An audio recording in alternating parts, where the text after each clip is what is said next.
아멘. 3월 5일 화요일 이 귀하고 복된 아침에도 우리 주 예수 그리스도의 은혜와 평강이 여러분과 함께 하시기를 바랍니다. 오늘 아침에는 옆에 분들하고 인사 나누실 때에 입은 꼭 다물고 눈빛으로 이렇게 제스처로 조용하게 인사를 나누도록 하겠습니다. 한 5분 이상 내 마음이 이 몸짓으로 전달되도록 인사하시죠.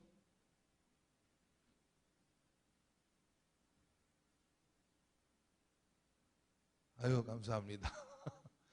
아유, 순종도 잘하셔라. 네, 이 고요한 평화.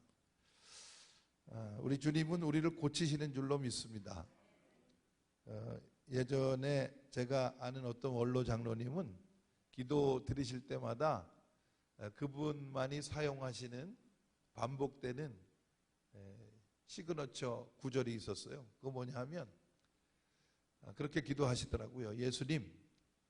예수님의 피 묻은 오른손으로 우리의 상한 심령 어루만져 치료해 주옵소서. 그렇게 기도하시는 거예요. 그러면 성도님들이 다 그냥 아멘 하시고 그 기도에 우리가 다 공감을 하곤 그랬거든요. 그런데 어느 날 제가 생각을 해본 겁니다. 예수님의 손에 피 묻은 상처는 언제부터 생긴 상처일까? 2000년 전의 상처잖아요. 2000년 전에.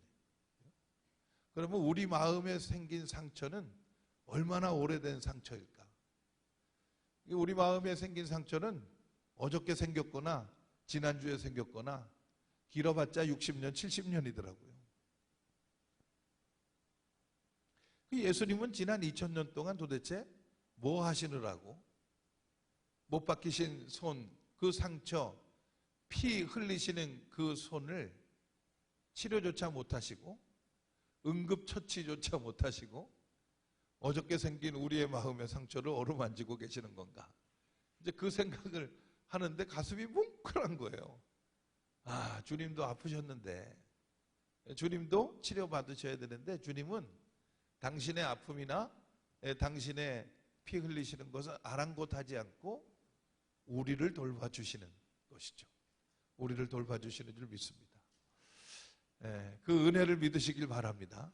반드시 치료가 됩니다. 치유의 기적은 성경에만 있는 것이 아니라 오늘 우리들의 삶에도 주님의 몸된 교회들마다 여전히 일어나게 될 줄로 믿습니다. 이제 새벽마다 우리 제자들 모습을 살펴보는데 제자들의 모습은 바로 우리들의 모습일 겁니다. 디두모 도마만 똑 닮은 일란성 쌍둥이가 아니라 오늘 아침에 살펴볼 베드로의 모습도 우리들의 모습일 수 있고 또 내일 아침 살펴볼 나다나엘의 모습도 또 우리들의 모습일 수 있는 거죠. 저는 이 베드로가 참 반가운 분이에요. 왜냐하면 오늘 5장 8절에 보니까 베드로가 예수님 앞에 엎드려서 나는 죄인입니다. 나를 떠나소서라고 고백을 하고 있습니다. 전에도 말씀드렸지만 양면성이죠. 죄와 은혜는 동전의 양면 같은 것입니다. 우리는 예수 그리스도의 은혜를 믿는 사람들인데 은혜를 믿는다고 하는 것은 내가 죄인이라고 하는 고백인 것이죠. 그런데 요즘 사람들 중에 많은 분들은 자기가 죄인이라고 하는 걸 이렇게 반겨하지 않는 것 같아요. 그러면서 이제 은혜를 구하죠. 우리가 죄를 고백하면 미쁘시고 의로우신 주님은 우리의 모든 죄를 씻어 용서하실 뿐만 아니라 우리에게 은혜 충만케 해 주실 텐데 요즘은 강단에서마저도 죄 이야기하는 것보다는 은혜 얘기를 하는 것을 사람들이 더 좋아하는 시대인 것 같습니다. 그런 와중에 얼마나 반가운 고백입니까? 사람마다 죄는 덮어놓고 은혜만 얘기하는데 이 베드로는요 확실히 예수님의 제자답죠? 나는 죄인이라고 고백하고 있는 겁니다. 자, 오늘 본문 누가복음 5장 8절 같이 한번 읽어보겠습니다. 누가복음 5장 8절 같이 읽습니다. 시작.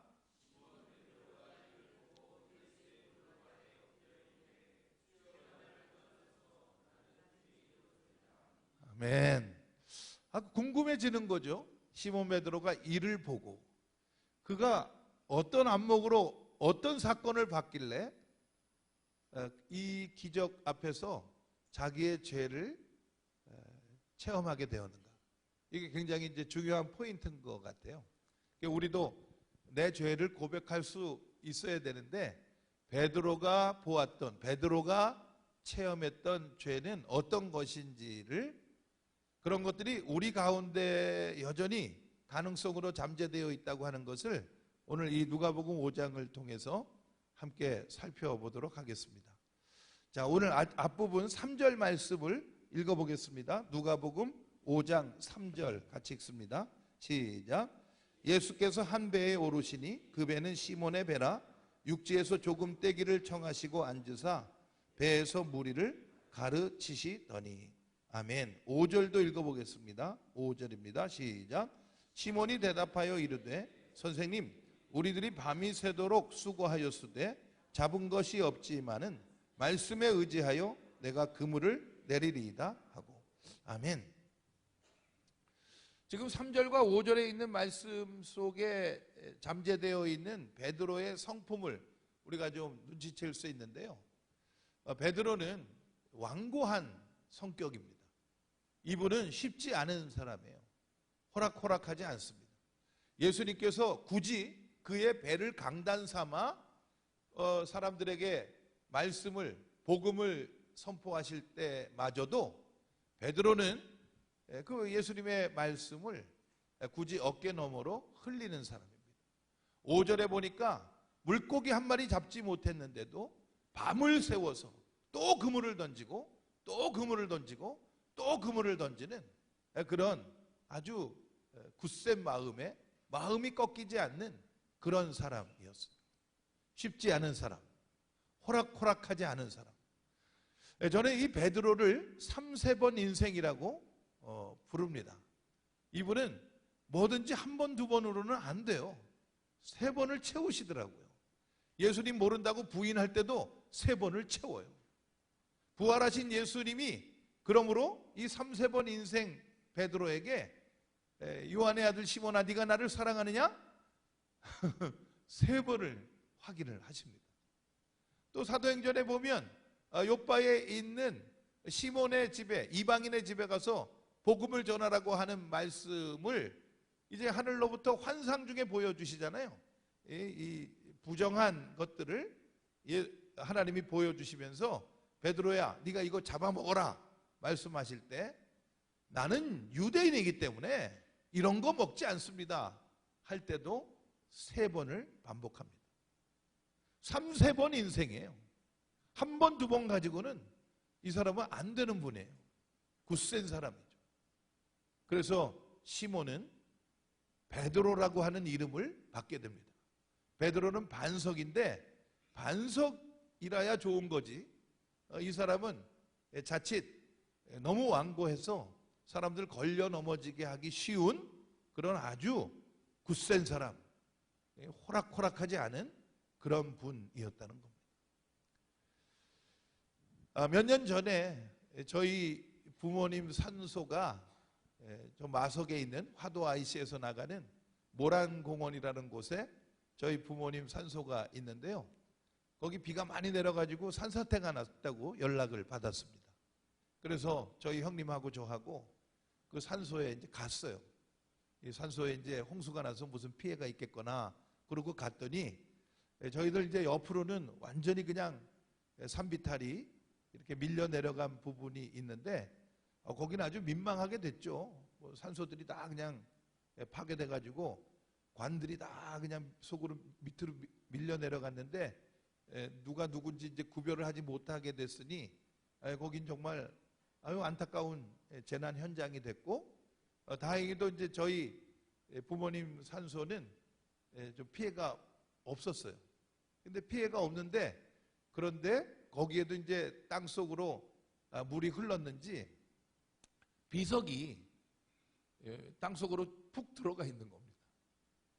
그래서 이제 제가 먼저 도착했거든요. 저희 형님은 나중에 도착하고 제가 먼저 도착을 해서 비석이 땅 속으로 절반 이상 이렇게 가라앉았는데 그걸 이제 제가 꺼내려고 잡아 빼는 겁니다. 그런데 아유, 그 묘에 비석 세우는 분들이 비석에 손잡이를 안 달아놨더라고요. 비석에 손잡이 있는 거 보셨어요? 우리 마음에도 손잡이가 없는 것처럼 비석에도 손잡이가 없어요. 그러니까 잡을 데가 없어요. 이걸 꺼내야 되는데 잡을 데가 없고 되게 무겁고 아우 너무너무 힘들더라고요. 근데 제가 낑낑대고 있는데 저희 형님이 오셨습니다. 저희 형님은 평생 건축 일을 하신 분이에요. 건축 현장에서 아파트 짓고 이제 이런 분이셨거든요. 저를 보더니 막 웃어요. 이 답답한 목사님 같으니라고. 그래서 저한테 흙을 퍼오랍니다. 저쪽에 가서 흙을 퍼오라고. 자기가 도구를 다 갖고 왔어요. 뭐 삽이랑 뭐 이런 그 지렛대로 쓸만한 것들, 그 다음에 푸대, 흙을 담을 푸대를 갖고 오셔가지고 저한테 푸대 빈 거 하나 주고 삽을 주면서 흙을 퍼오라 그럽니다. 그래서 제가 비석부터 빼내야 되지 않겠냐 그랬더니 잔말 말고 가서 흙을 퍼오라. 그래서 가서 흙을 퍼왔더니 와, 평생 건축 현장에서 살았던 우리 형의 지혜를 제가 보게 되는 거죠. 그 무너진 그 홀 안으로 흙을 부어넣고는, 그리고 비석을 이렇게 탁탁탁 옆으로 쳐가지고 흙이 비석 밑으로 들어가도록 하더라고요. 그랬더니 이 비석이 올라와요. 예? 흙이 들어가니까 올라와요. 그 다 꺼냈어요. 그래서 이제 계속 이제 흙을 퍼다 날랐더니 저희 형님이 이제는 흙을 날라오지 말고 돌을 주워오랍니다. 돌을. 잘생긴 돌이면 좋겠다. 여기 상석 같은 돌, 그 묘에 테두리 하는 그런 돌 있으면 그런 돌이 지금은 필요하다. 그래서 그런 돌 주소로 가보자고 갔더니 이제 큰 공원 묘지니까 그 가끔 개장해서 이장하시는 분들이 있나 봐요. 그 묘석을 모아놓은 구덩이를 하나 발견해가지고 거기서 이제 저희들 뜻에 맞는 돌들을 주워다가 그 무너졌던 이 파묻혔던 묘비를 성공적으로 한 2시간 만에 복구를 해냈습니다. 아, 제가 그때 많이 은혜를 받았어요.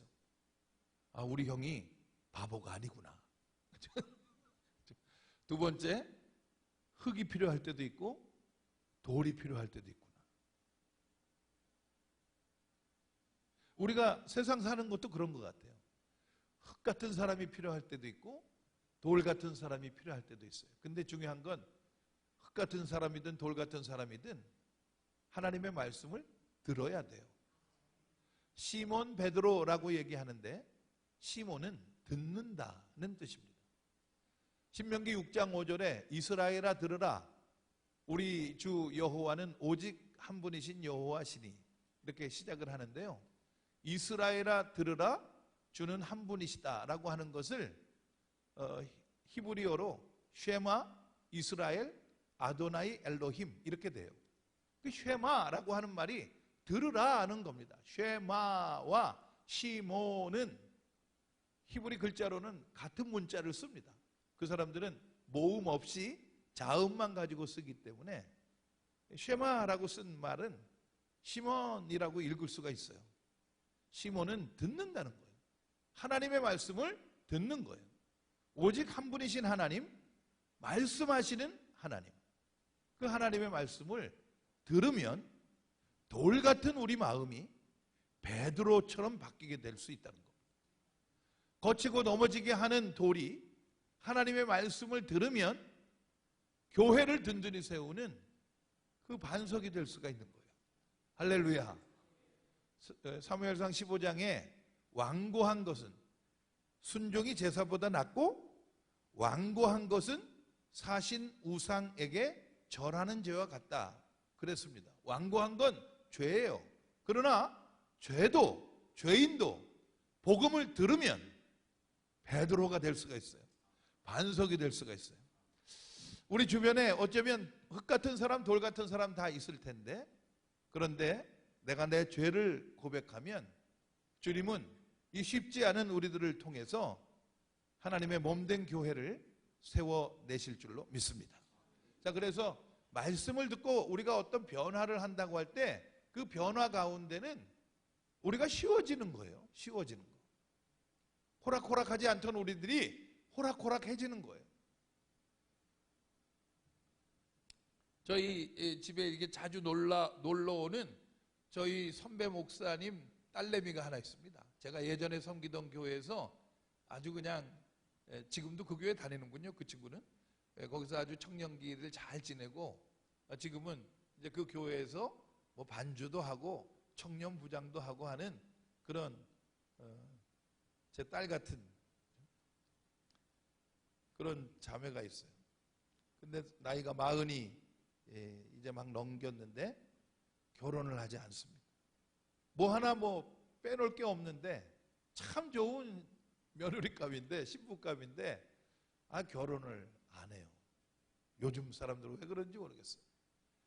그래서 이제 어느 한때에 그 자매를 향한 이 성도들의 마음, 또 관계된 사람들의 마음에 하나님께서 동일한 이 소망을 부어주셔서 몇 달 사이에 한 4명 정도를 계속해서 선을 보는 일들이 있었습니다.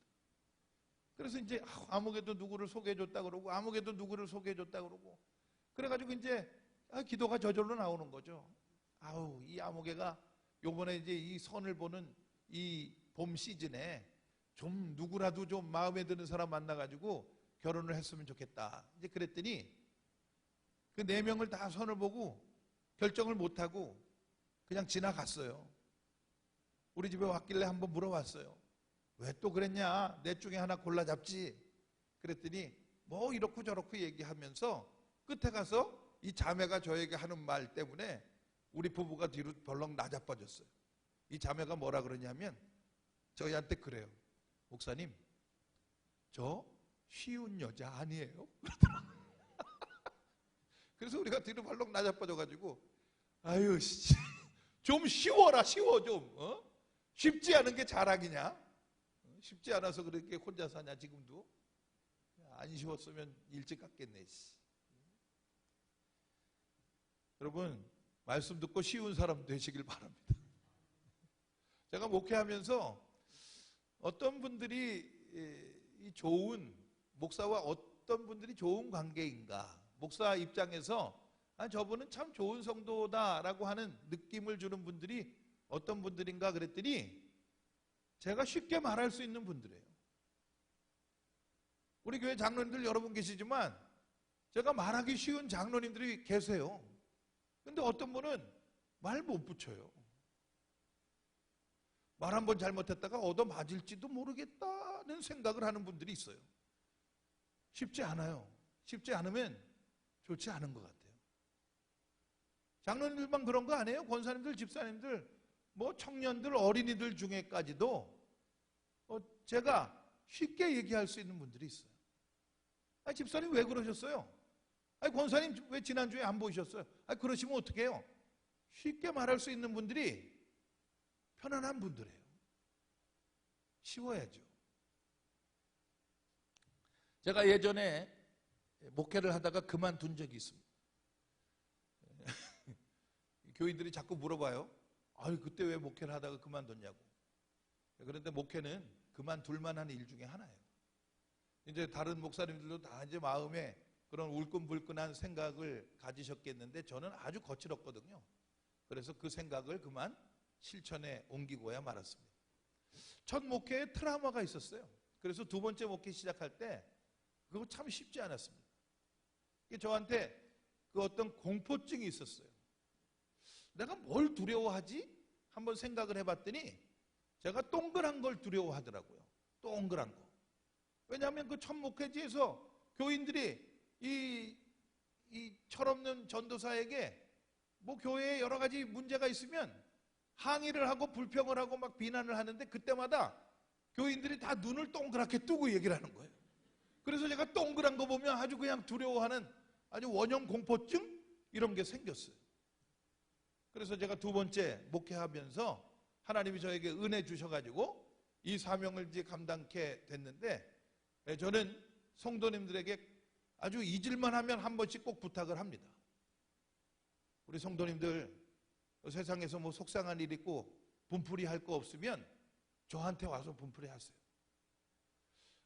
누굴 꼭 좀 이겨보고 싶으면 저한테 와서 이겨보세요.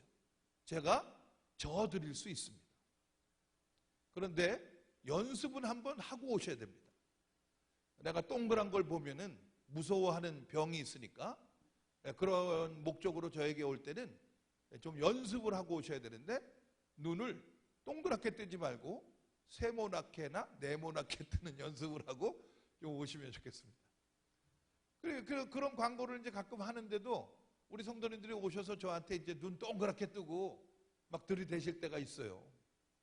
그럼 제가 이제 요즘은 어떻게 하냐 하면 다 들어드려요. 일단 1, 2분이면 뭐 다 들을 수 있어요. 다 듣고 나서 그분 손을 꼭 잡습니다. 그리고 제가 그분을 향해서 눈 동그랗게 뜨고 얘기하는 거죠. 집사님, 권사님, 장로님, 지금 저한테 이렇게 한다고 해서 제가 호락호락 권사님을 미워할 줄 아시오? 사랑해요. 이러면은 이분들이 다 이렇게 녹아지는 걸 경험을 해요. 우리가 서로에게 이제 그런 식으로 서로 좀 호락호락해지고 쉬워지면 좋을 것 같아요. 베드로는 자기의 이 철저함을 주님 앞에서 보게 된 것 같아요.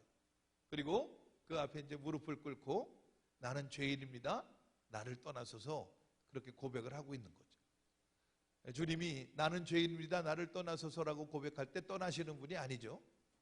베드로를 불러서 제자 삼으시고 베드로는 예수님을 떠나는 것이 아니라 세상의 모든 것을 떠나 예수님께 헌신하게 되는 기적을 경험하게 됐습니다.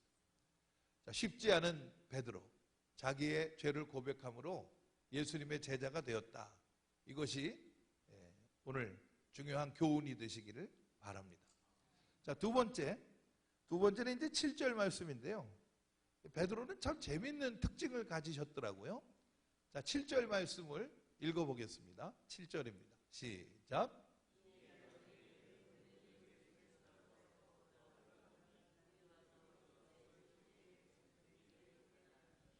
자, 베드로가 그물을 던져서 엄청난 어획량을 이 손맛을 보게 된 겁니다. 이걸 끌어올려야 되는데 이 베드로의 억센 팔로도 자기 힘으로는 감당할 수 없을 만큼 물고기가 많이 잡혔어요. 누군가 와서 도와줘야 돼요. 누군가의 도움이 꼭 필요해요. 그런데 이 베드로가 어떻게 도와달라고 그랬느냐? 저쪽에 있는 친구, 아마 야고보와 요한이었겠죠. 그 친구들에게 도와달라고 얘기하는데 이 사람은 말을 하지 않았어요. 손짓하여 와서 도와달라고 했다라고 지금 기록되어 있는 겁니다. 자, 그러면 어떤 번거로움이 있었을까요? 지금 양손에는 그물 줄을 굳세게 잡고 있겠죠. 이거 지금 끌어올리지도 못하고 놔버릴 수도 없고 지금 진퇴양난이에요. 자기 혼자 힘으로 할 수가 없습니다. 도움이 필요해요. 근데 이복의 요한 와서 나 좀 도와줘 이러면 될 것 같거든요. 그런데 이분은 손을 흔들어서 손짓을 했대요. 그러면 이 상태에서 손짓을 하려면 어떻게 해야 됩니까? 그물을 어떻게든 고정을 시켜야 되지 않겠어요? 제가 생각을 해보니까 그물을 여기다 넘겨가지고 입으로 물고 그러고 손짓을 하실 것 같아요. 이렇게 이분이 그랬다는 거예요. 근데 여기서만 그러질 않더라고요. 이 성경을 읽어보니까 이분은요, 이 바디랭귀지를 잘 하시는 분이에요. 입으로는 말을 잘 안 해요. 요한복음 13장 24절을 한번 어느 분이 한번 읽어주시기 바랍니다. 요한복음 13장 24절은 최후의 만찬이라고 부르는 자리입니다. 예수님께서 최후의 만찬을 하시다가 갑자기 말씀을 하시는데 너희 중에 한 사람이 나를 배반할 것이라고 말씀을 하십니다. 베드로는 예수님 맞은편 자리에 앉아 있었는데 그 사람이 누군지 막 궁금한 거예요. 그런데 예수님 그게 누굽니까? 이렇게 물어보질 않고 예수님 바로 옆자리에 있는 요한에게 그가 누군지를 물어보라고 시키는 장면이 나와요. 근데 어떻게 시켰는지 누가 좀 크게 한번 읽어줘 보세요. 짧으니까. 13장. 시몬 베드로가 머리짓을 하여 말하되 말씀하신 자가 누구인지 말하라 하니. 깜짝 놀랐어요. 하나님이 말씀하시는 줄 알았어요. 네. 재밌죠? 맞은편에 있는 예수님 그 옆에 있는 요한에게 머리짓으로 어떻게 머리짓으로 딱 이렇게 하는 거죠. 그가 누군지 알아봐라. 누가복음 5장에서는 손짓, 요한복음 13장에서는 머리짓.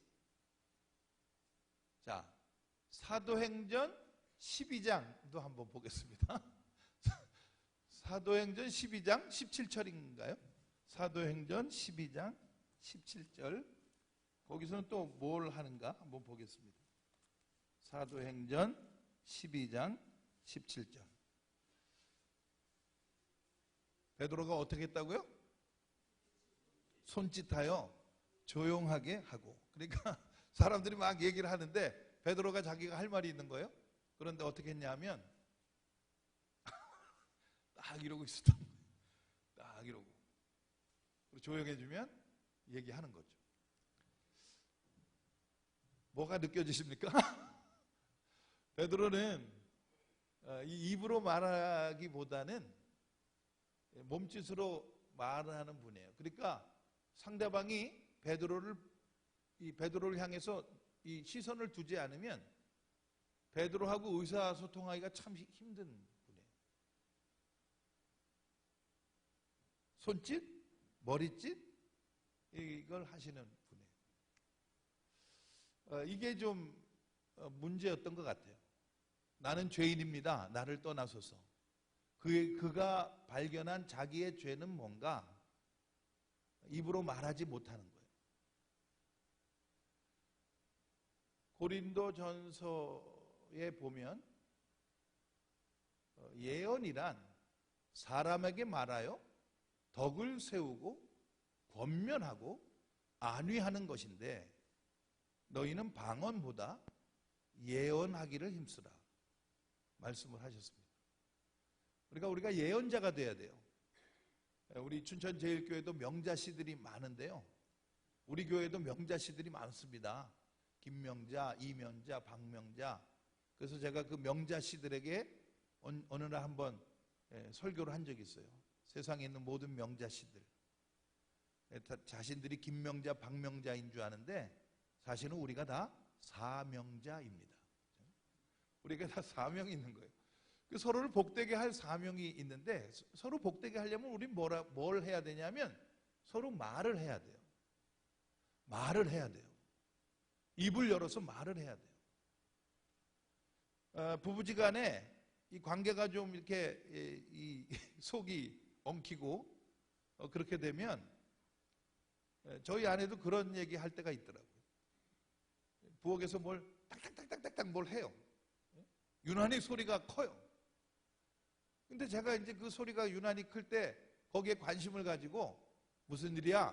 내가 뭘 도와줘? 이렇게 얘기를 해줘야 되는 건데 제가 그 얘기를 안 하면 제 아내가 뭐라 그러냐면 저한테 막 그 성질을 부려요. 당신은 어떻게 내가 이렇게 힘든데 그걸 보면서도 모른 척하냐고 그래요. 그럴 때 있죠, 그죠? 말을 하지.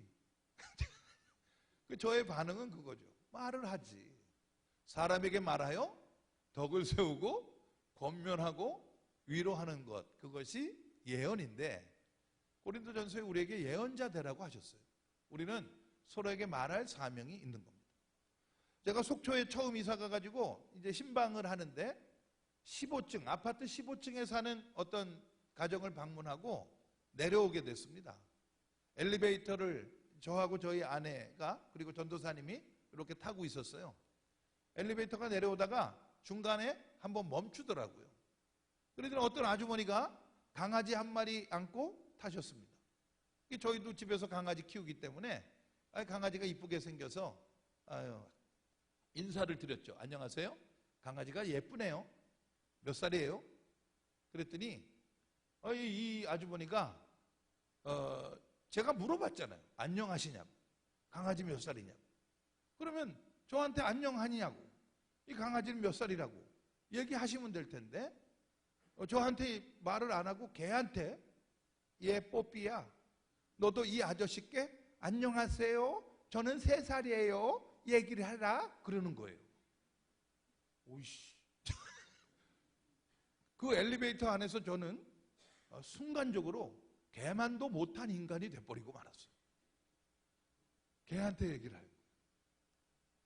우리에게는 사명이 있어요. 그거 뭐냐면 사람에게 말해야 돼요. 사람에게 말하여 덕을 세워야 되는데 덕을 세우는 말 중에 최고의 메시지는 도와주세요. 예. 여러분, 우리 가운데 평화를 만들고 싶다면 그렇게 말씀하셔야 돼요. 장로님 도와주세요. 권사님 도와주세요. 집사님 도와주세요. 아무개야 아빠 좀 도와줘. 엄마 좀 도와줘. 우리는 도와달라고 얘기하는 게 서로에게 덕을 세운다는 걸 기억해야 돼요. 왜냐하면 창세기 3장에 보면 하나님은 우리를 돕는 배필로 만드셨기 때문에 그렇습니다. 창세기 1장부터 이제 천지를 쭉 창조하시는데 하나님은 뭘 만드시고는 보시기에 좋았어요. 그리고 6일째 되는 날 사람을 만드시고 보시기에 심히 좋으셨어요. 그런데 보시기에 좋았고 보시기에 좋았고 보시기에 좋았고 마지막에 보시기에 심히 좋았는데 좋지 않은 게 딱 나와요.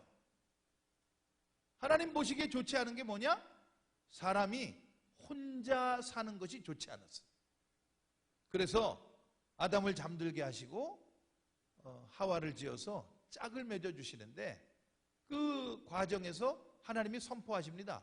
내가 돕는 배필을 지어내겠다. 우리는 돕는 사람들이에요. 돕는 사명이 있어요.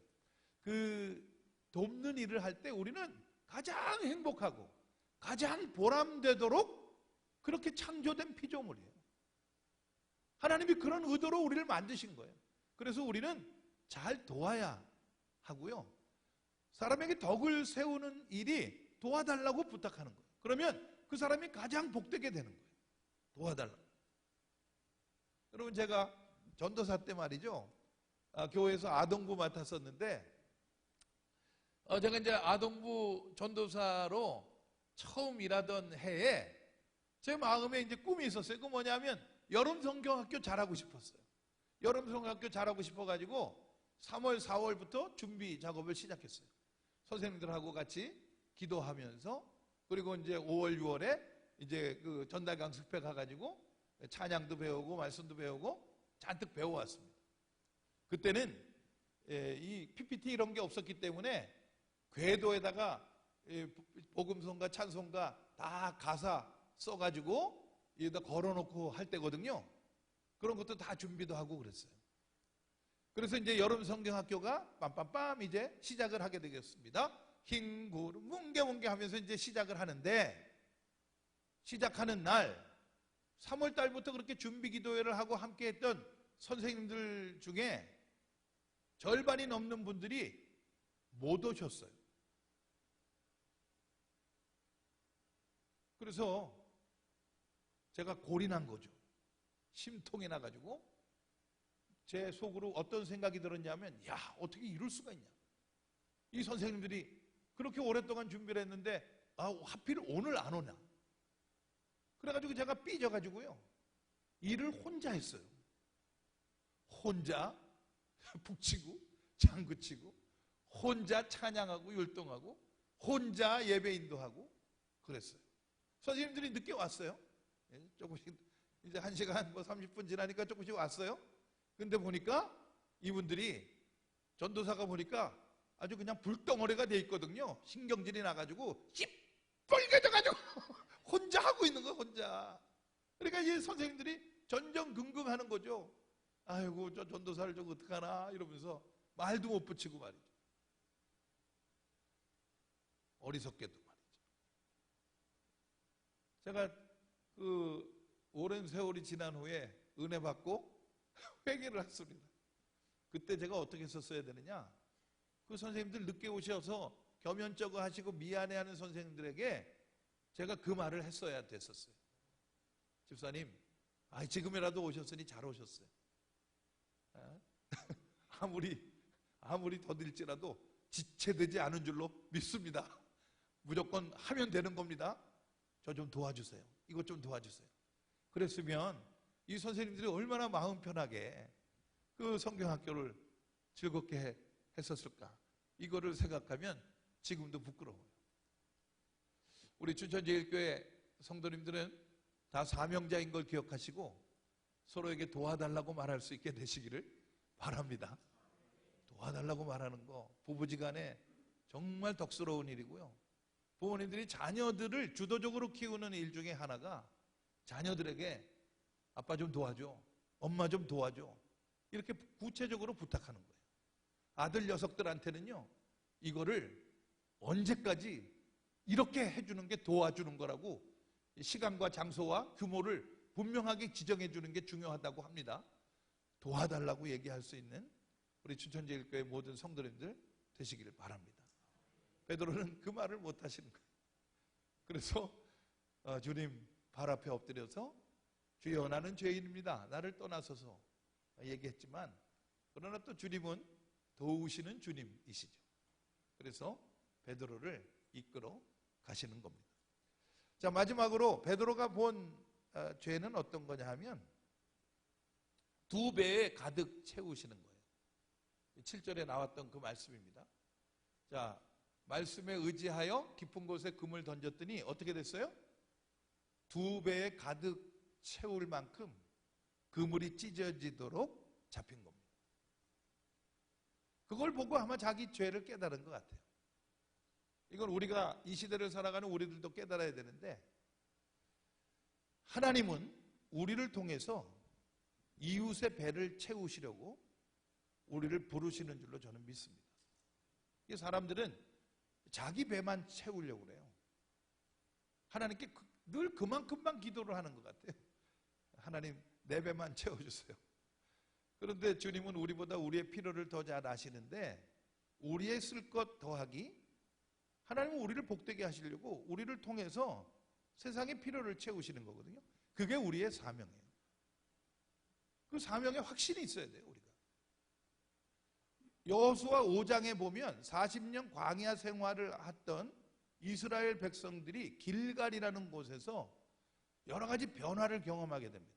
그 길갈은 애굽의 수치가 굴러갔다 그래서 길갈입니다. 그런데 그 길갈이라는 곳에서 있는 변화 중에 가장 중요한 변화 가운데 하나가 뭐냐 하면 만나가 그치고 소출이 시작된 겁니다. 만나가 그치고 소출이 시작됐어요. 이게 하나님께서 우리에게 궁극적으로 기대하시는 거예요. 만나는 신령한 음식이죠. 광야 생활할 때 아침에 눈 뜨고 일어나면 온 천지에 쫙 깔려있는 신령한 양식입니다. 일용할 양식을 40년 동안 이스라엘 사람들이 거두어 먹으면서 약속의 땅을 향해 훈련받으며 온 거예요. 그 훈련의 내용은 뭐냐면 일용할 양식 내가 책임져 준다는 겁니다. 만나가 그쳐야 약속의 땅에 들어가요. 만나가 왜 그쳐야 되냐면 만나는 제품 특성상 보관이나 양도나 증여가 안 됩니다. 내 배 채우는 거예요. 내 배를 채워서 하루에 힘을 감당할 수 있도록 하는 것이 만나죠. 광야에서는 만나로 훈련을 받게 되는 거예요. 그런데 일용할 양식을 40년 동안 공급을 해주시면 일용할 양식 그 너머로 주어지는 것들에 대해서 사람들이 사명을 기억해야 되잖아요. 그래서 하나님은 길갈이라는 곳에서 만나가 그치게 하시고 그 땅에 소산을 먹게 하셨어요. 그 땅의 소산은 기본적으로 30배, 60배, 100배입니다. 무엇에 30배, 60배, 100배냐? 일용할 양식에 30배, 60배, 100배. 소사는 제품 특성상 보관이나 양도나 증여가 가능하고 매매가 가능하죠.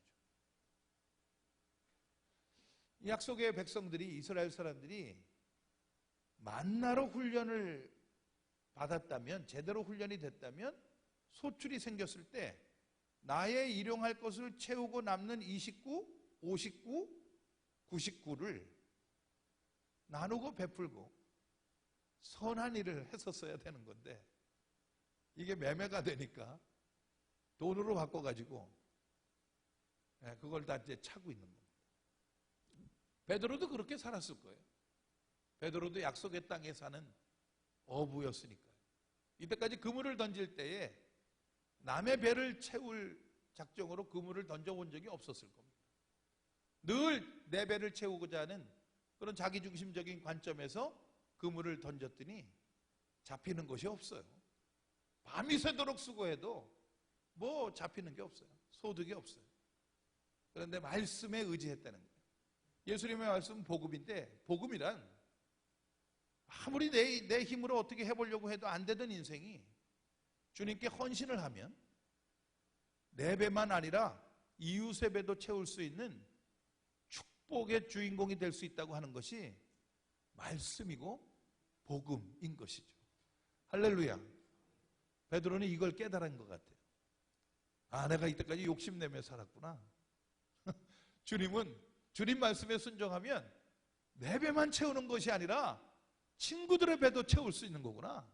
그걸 경험하게 되고 주님 앞에 엎드려서 고백하는 거죠. 주님, 저는 죄인이에요. 나를 떠나세요. 그리고는 그가 했던 모습을 보면 베드로와 그 친구들, 아마도 베드로, 안드레, 야고보, 요한이었겠죠. 그들이 배와 그물과 그날 엄청나게 잡은 그 모든 것들을 다 버려두고 예수를 따라갔다. 이렇게 마무리가 되고 있는 겁니다.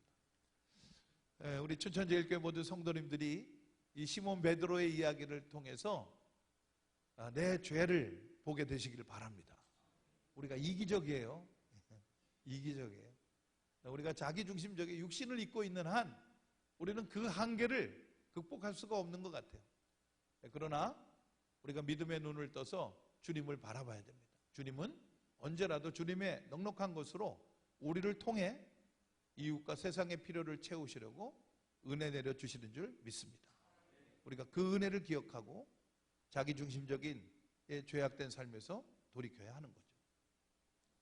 우리가 사람에게 말하여 덕을 세우고 권면하고 위로하며 살아야 되는데, 우리는 자기 감정이나 자기 형편에 따라서 사람에게 말 안 하고 손짓이나 하고 몸짓이나 하고 남이 좀 봐주기를 바랄 때가 있는 것 같아요. 그런 연약한 마음 갖지 말고 우리는 말하고 협조를 구하고 격려하고 이러면서 살아가면 우리 가운데 놀라운 능력이 드러나게 될 줄로 저는 믿습니다. 우리가 다 죄인들인데 이제 천국에 가는 거예요. 이 부분이 정말 재밌는 거예요. 우리가 다 천국에 갈 거예요. 천국문에 써 있어요. 다음과 같은 사람은 천국에 들어갈 수가 없습니다. 1. 우리가 얘기한 그대로예요. 1. 도와달라고 말 안 하고 눈짓 몸짓 하다가 온 사람. 2. 자기 배만 채우려고 욕심 부리다가 온 사람. 뭐 이런 식으로 딱 써 있을 거예요. 천국문에. 그러면 우리가 거기 가서 가슴이 철렁 내려앉는 거죠. 오이씨, 어떡하지? 나 죄인인 건 맞지만 예수님 믿고 천국 가려고 여기 왔는데 어떡하지? 염려할 게 없어요. 예수님은 동일수법의 전과자를 천국문 지키는 사명으로 세워놓으셨습니다. 우리가 천국에 가가지고 쫙 이제 거기 리스트가 있는 거죠. 이러이러하신 분들은 돌아가세요. 천국에 들어갈 수가 없습니다. 이렇게 쭉 써 있는데 그걸 딱 읽으면서 나 어떡하지? 그러면서 이렇게 주변을 둘러보면 거기 어떤 분 한 분이 우리를 딱 보고 있을 거예요. 딱. 우리하고 눈이 마주치는 그분이 누구냐 하면 베드로예요. 그분이 아무 말 없이 이럴 거예요. 그분은 말을 안 해요. 우리들의 죄와 허물에 대해서 다 알지만 발설을 안 해요. 그리고 우리에게 그 무엇보다도 구원이 필요하다는 걸 그분이 누구보다 다 잘 알았어요. 예수님은 마침 그분을 천국문에 세워놓으셨어요.